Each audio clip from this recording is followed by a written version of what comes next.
Assalamualaikum everybody, and welcome back to my channel. In today's video I'm going to be showing you how you can make professional looking calligraphy using just 4 simple steps and art supplies that are always available with you without having to purchase them from outside.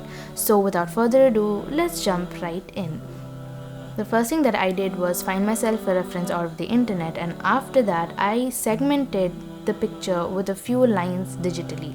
So the reason why I'm segmenting this reference is because I'm going to be using those lines as a guide for me.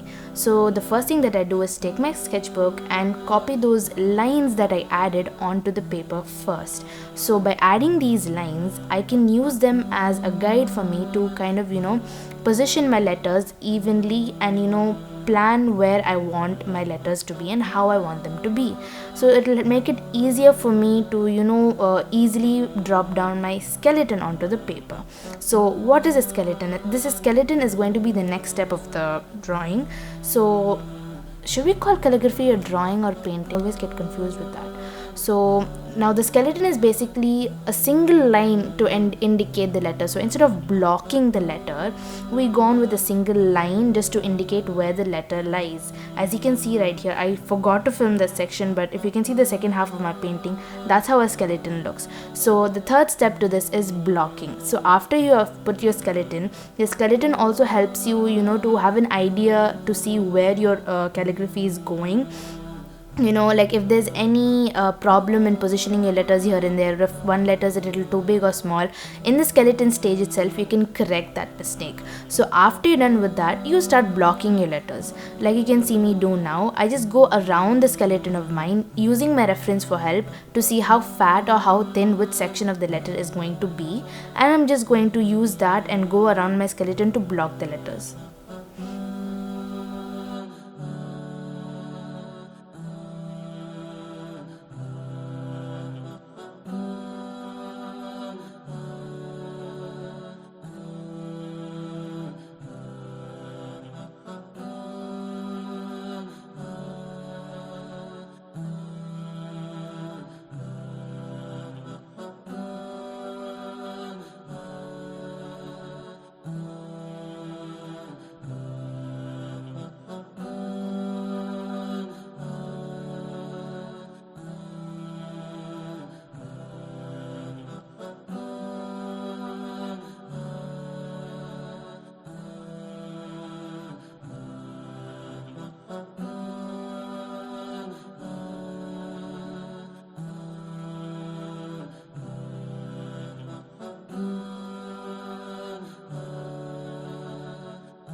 And after we finish blocking, I just erase the excess lines and also the segment lines that I drew initially so that I can start on the next step, which is inking.